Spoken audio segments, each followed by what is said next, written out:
Hello everyone, my name is Lynn Hutchinson. I'm the founding artistic director of Canvas Presents. In normal times, we'd be together in person celebrating different ways music intersects with art, history, and human experience. In short, Canvas tells music stories. So to our returning audience, I miss you all. I miss designing new programs for you and feeling the great energy that happens here in the lab.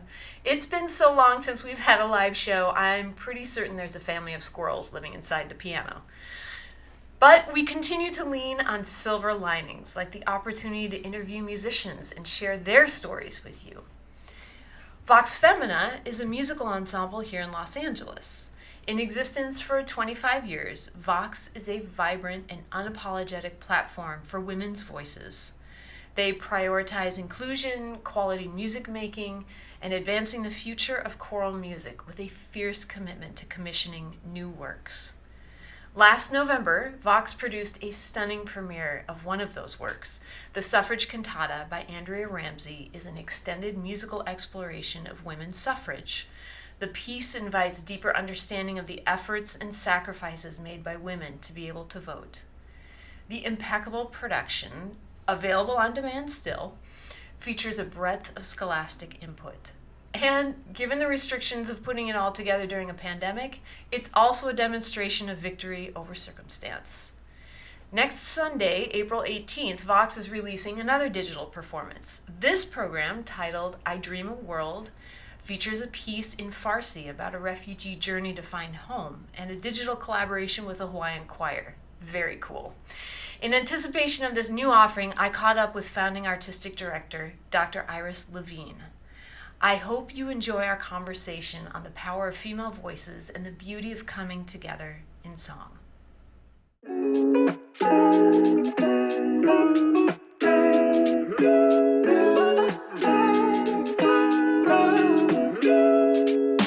So when you talk about what is the power of the women's voice, it is everything. It is who we are. It is comfort. It is kindness. It is power. It is standing up for each other. It is giving women voice, truly voice.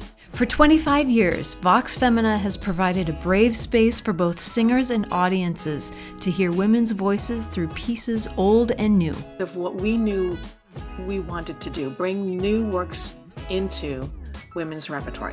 We opened for the Women's March. We were called upon and we were asked to take the stage to open for the Women's March in Los Angeles. So there's nothing better than music making, can I just say that? And when you have text and music together, it's fantastic. Stick around so you can listen differently.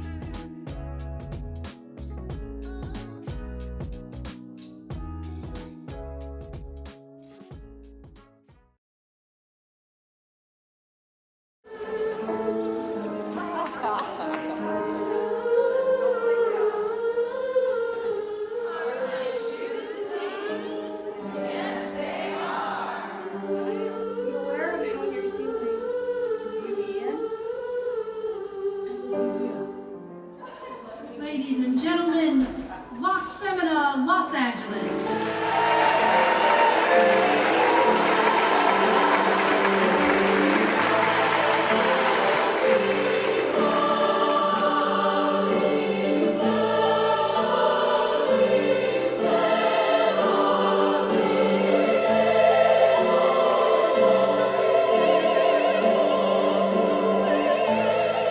Great message to deliver today, right? Great message. One of strength, one of power. We will not stand for fear.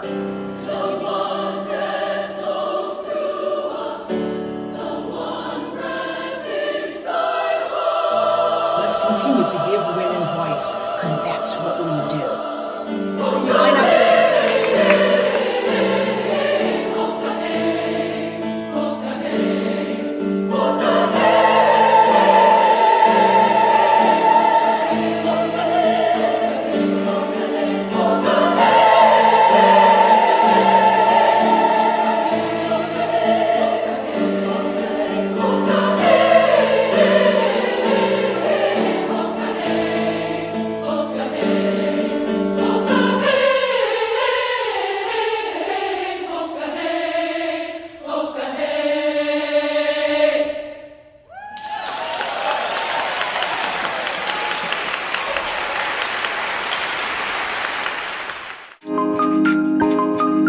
Good morning, Iris. Good morning to you, Lynn.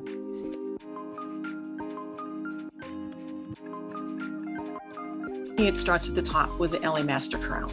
But underneath that, there are hundreds of community choirs, hundreds of them. And they're all over LA County, Orange County, Ventura County, in San Bernardino County, you name it.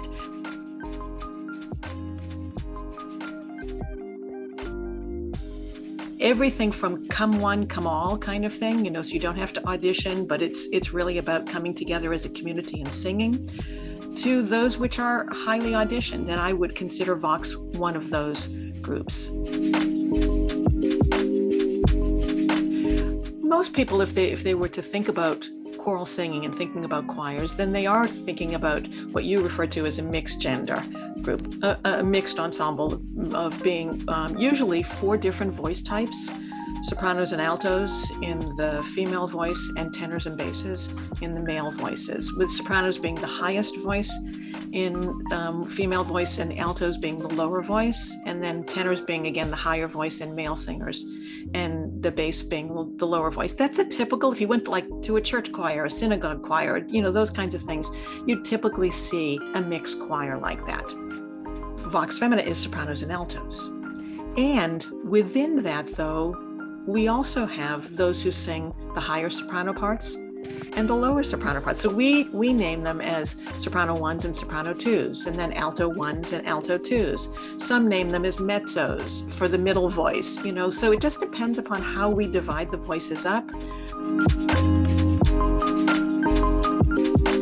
When you are trying to be a solo singer, you must absolutely develop your own skills to be at the height of that, so that you are the product. You are the person who is coming forth, and you have to do everything in order to make you as the product the best thing possible. And when you look at a choir and you look at us, each person, it's like being on a team. Each person has to figure out what their role is for that team. And sometimes you are the person who is out front and the leader of that team, and other times you are the blender. You are the person who is coming in to give more color to what's going on. If it was a basketball team, you're the person who's off the bench to give it energy at certain times. So you're the person who plays really good defense. And for choirs, really good defense might be knowing your rhythm so well that you can be the leader rhythmically on something. Someone else may be a leader vocally on something, but together, we have to learn from each other. We feed off of each other. And, it's both a physical thing. We feel the vibrations. When you have people next to you, you actually feel those vibrations. You feel the breath that comes. When everyone takes a breath together, to me, there's nothing quite like it. You know that what comes out of that is going to be some kind of a unison. And I don't mean it just in pitch. But it's going to be a unison feel, because we have taken a breath together and now we give life together. I try to base, quite frankly, the whole sound of Vox, what I term as that beautiful mixed mezzo sound, that beautiful sound in that middle, because the lower voices can add some color to it, and the sopranos, they're like, icing on a cake. The mezzo sound is the cake, and the sopranos are the icing on that cake.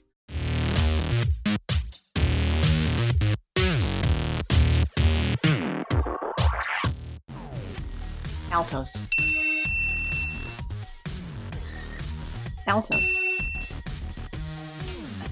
They're all more likely. I just want to say this. Sopranos. Sopranos. Oh, altos. I love that you didn't even hesitate on that. That was Wow. So let me say this. If we're talking about Vox singers, who's more likely to change someone's heart? I would say all of them. There's no doubt about that. But who's more likely to change someone's mind? I think I'm going to give it to the altos. Altos have often had to fight for their beauty, and fight for their beautiful notes that have to happen, and fight for the musical line for them, and say, don't forget about us. So when you say to change someone's mind, I think that's why I'm saying it. Not because sopranos couldn't, but because altos have often had to fight, for their own place. to any of you Vox singers, we love you all. We were just playing a game. We do love you all.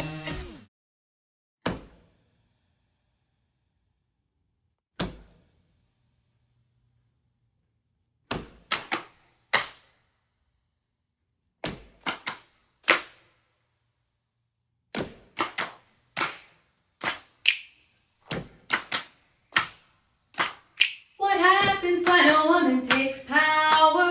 What happens when she won't back down? What happens when a woman takes power? What happens? What happens? What happens when a woman takes power? What happens when she won't back down? What happens when a woman takes power? What happens? What happens? What happens when a woman takes power? What happens when she won't back down? What happens when a woman takes power? What happens when she wears the crown? What happens when she rules her own body? What happens when she sets the beat? What happens when she bows to nobody? What happens when she stands on her own 2 feet? What happens when a woman takes power? What happens when she won't back down? What happens when a woman takes power? What happens? What happens? What happens when a woman takes power? What happens when she won't back down? What happens when a woman takes power? What happens when she wears the crown? Oh, we rise above. Oh, we lead with love. Oh, we have won. We are one. We've just begun. Oh, we rise above. Oh, we lead with love. Oh, we have won. We are one. We just begun. What happens when a woman? What happens when a woman? What happens when she won't? What happens when she won't? What happens when a woman? What happens when a woman? What happens? What happens? What happens? What happens? What happens? What happens when she won't? What happens when she won't? What happens when a woman? What happens? What happens? What happens when a woman takes power? What happens when she won't back down? What happens when a woman takes power? What happens? What happens? What happens? What happens? What happens when she wears the crown? We had 19 singers in our very first January to June session with a concert that we gave in June of '97 that was sold out before we even advertised it. People were up on their feet, right from the beginning. So it was just a fantastic start. We have always been a community group. We have always been open to all women who wish to, join us. Our singers are really comprised of all walks of life. We've got singers who are in their early 20s, and we've got singers all the way through to their early 70s. got teachers in there. We have some music teachers who are in there, of course. We've got scientists, we've got nurses, we've got business owners, we've got people who work in nonprofit. At one time, we had a rocket scientist. We'd say, "That's not rocket science," and she'd be like, "Oh, yes, it is." We cross over into many different races and ethnicities, languages, experiences. We are now embracing those who identify more as being gender fluid. So it's not just that you have to identify as a woman, but you have to understand that we, really sing about issues that affect us as women. And I want it to be, like I say, not only a safe, but a brave place for people to come where they can be themselves and they can enjoy the company of others. I would say one of the most beautiful quotes is that, some come for the music, some come for the people. We all stay for both.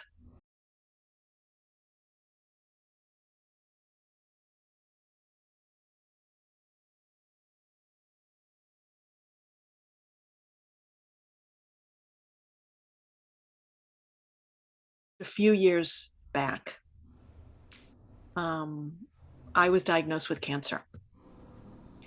And during that time, there were times when I could not attend rehearsal. And right at the beginning, when I said to them, "I'm going to be gone for a while," a few weeks, I thought. I said, "But, someone else is going to be here and you got this," and all that kind of thing. And I was gone for a few weeks, but I came back 2 weeks before our next concert. And I walked in the room and I had to sit on a stool in order to conduct the rehearsal. But I conducted the rehearsal, and those women sang like they've never sung before because they sang for me. They sang so that I would have strength. And when I walked into the concert that I gave 2 weeks later, I literally walked into the hall and I had to have someone on my arm to walk with me because I wasn't steady enough to walk in. And the audience, who has been with me for all these 20 some years, the audience stood as I walked in that room. And they gave me strength. And I came up to the podium and I sat down on the stool that was there for me, and we started singing. And it was magic. We learn as a community that we stand up for each other. They stand up for me. I stand up for them. I make sure that the music that I select reflects issues that impact them and impact our audience. I make sure that together we are stronger. So when you talk about what is the power of the women's voice, it is everything. It is who we are. It is comfort. It is kindness. It is power. It is standing up for each other. It is giving women voice, truly voice.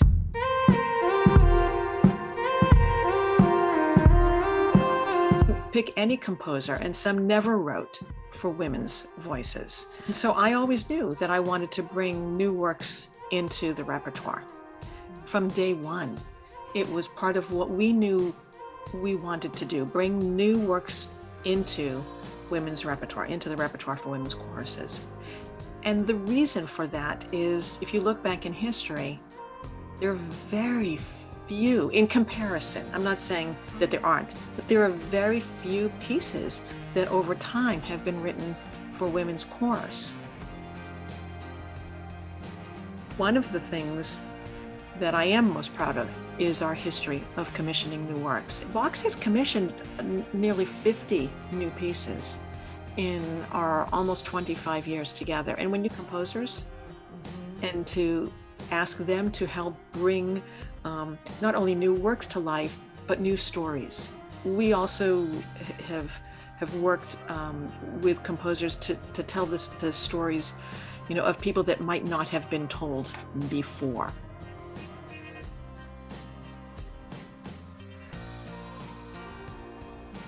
Did Jocelyn Hagen's piece on Leonardo da Vinci, multimedia piece, beautiful chamber orchestra in front of us, and the place was packed. And we had 2 community choirs that also joined us, 2 men's groups from community colleges that joined us. So we had every aspect of what does it truly mean to be a community group and to bring forth new works that challenge the status quo. And Jocelyn's piece challenged the status quo. Next year will be our 25th anniversary, and one of those concerts will be all about new commissions. Some of them there'll be a short set of commissions, sort of favorites that we've done in the past, but the rest of it will be all new works. All new works. Primarily try to include women as our composers, because that's who we are. We want those stories to be told, but I certainly have not excluded men. One of our most favorite commissions was Roger Borland's Alarcon madrigals that he wrote for us. It's great to have these composers who are not only willing to write for you, but are anxious to write for you. When I call a composer and say, I really would like to commission a piece, they're like, for Vox? Yes.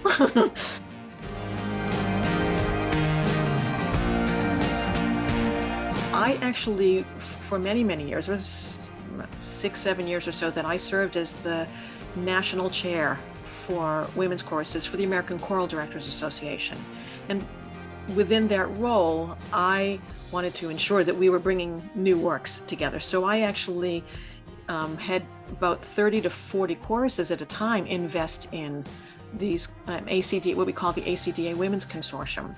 And so, everything from high school up through colleges and community groups would participate in this, and I would reach out to numerous composers and get a whole lot of new works into the fold. And then the composer gets performances all over the country, because we have so many different groups that are doing that.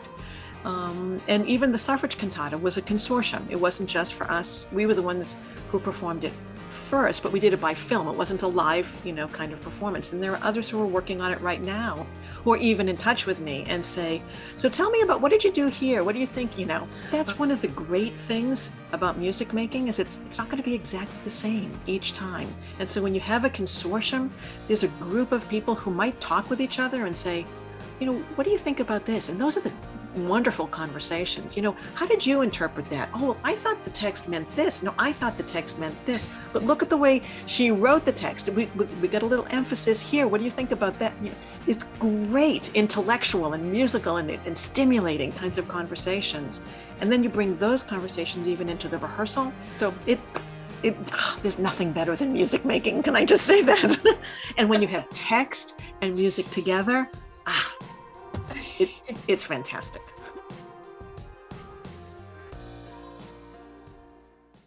Harriet Stanton Blatch floated a new idea: the silent sentinels, an unceasing presence of women at the White House gates with message banners in the suffrage colors of purple, yellow, and white. This would be radical. Labor pickets were one thing, but to take up a grievance with the president? No one had ever picketed the White House like this before. The first line of sentinels arrived in January of 1917. The pandemic hit last March. I think that everybody sort of felt like, it'll be a couple of weeks. And we'll be okay. As I'm seeing that this is all happening and really understanding what's going on, I'm thinking to myself, wow, we've commissioned this new work, which was called the Suffrage Cantata. I commissioned it so that it would be shown in person, hopefully, right? Just before the election in November. Well, it was becoming clear that may not happen. And that to me was not okay. I spoke with the commissioner, whose name is Andrea Ramsey. We need to talk about the cantata. And she told me, she said, I thought you were going to say to me, I need to cancel this. We're not going to do it. And I said to her, Andrea, I want to make this into a film. And she was like, wow. Oh my God, I need to move on this now.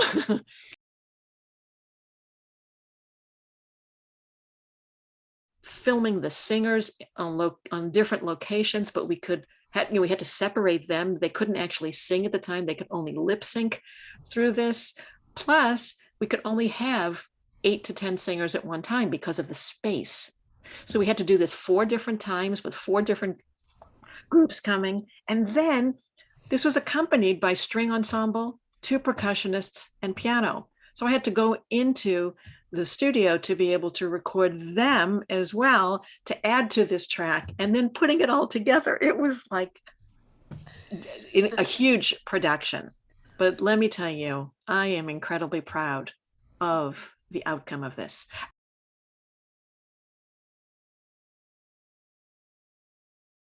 It is the story of women's suffrage over like 72 years of all the things that have happened.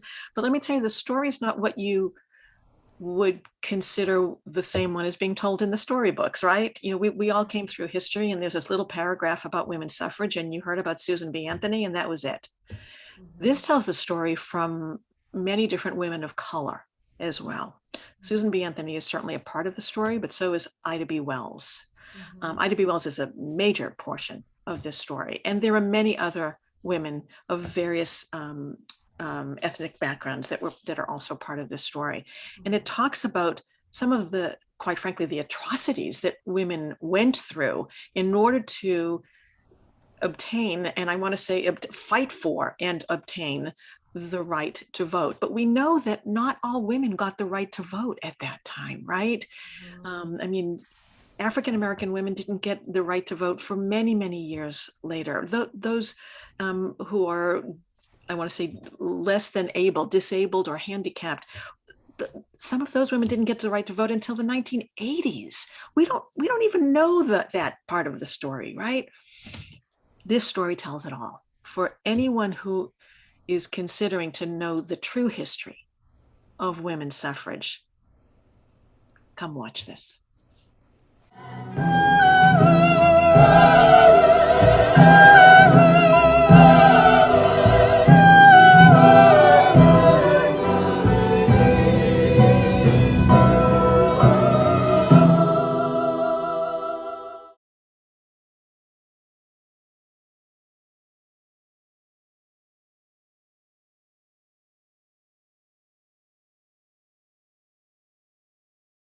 Particular project is going to be called I Dream a World.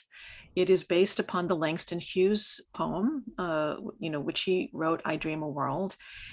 And it really speaks to, hoping and wishing for that time when people can really come together and appreciate each other, understand each other, honor our differences and our likeliness. We have always honored those who come into, our realm, those who come into our concert space. Doesn't matter who you are, we honor you. And we've done that in our music. We've done that, again, what I've said, creating brave spaces for our singers as well. And so this particular concert is going to be a mixture of archival pieces that we've done over the past numbers of years, which speak to this, and then some new works as well. And those new works will be filmed similarly to how suffrage was filmed. We have a collaboration which would never have happened without this pandemic. We have a collaboration with a group called Navai Chamber Choir, and they are in Hawaii. Vox learned actually a traditional Maori piece, complete with hula, and they joined us also on the piece I Dream a World. This is an Andre Thomas piece. Fantastic work by Abby Batinas, which is called From Behind the Caravan, Songs of Hafez. We're singing in Farsi. It gives us the opportunity to dig deeper in, like I've said earlier, dig deeper inside the music, inside the culture, the poetry. The poetry is really about longing, longing for kindness, longing for hope, longing for a new place, a place to go. The first movement is called We Have Come, and it's about really going somewhere and getting there. We learn in the second movement the strife that happens in taking that long journey. I mean, it was written by Hafez many, many years ago, right? But you look about the people who are longing for a better place, the people who have walked miles and miles and miles to get to a better place in their life. And we take you on a journey in this piece, and I think it's pretty amazing. So I'm sure I'll be weeping when I watch this. Well, good. We have a collaboration also with the Trans Course of Los Angeles. And so we're going to be doing a piece called This Is Me. We've got Holly Meir joining us at one point. We've got folk music on this. We've got our small group who is singing a piece also, which is called Waiting on the World to Change. We got everything for everybody.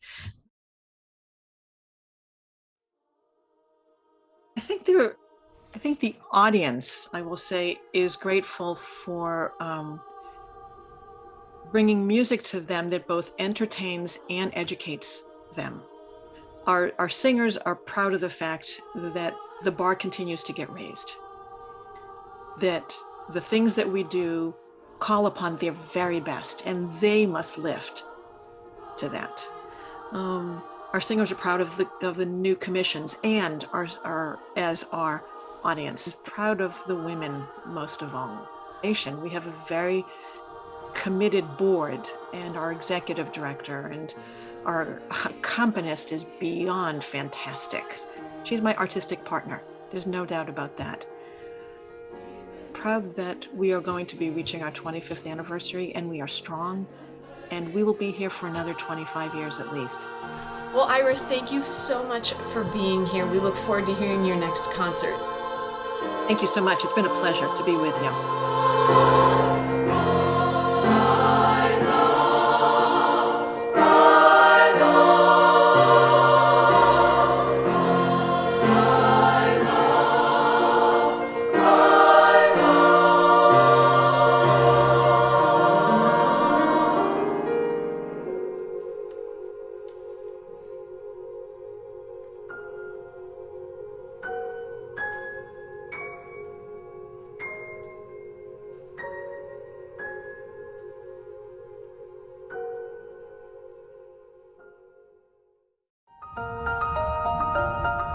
There's so many amazing stories in the world, and we love sharing them with you.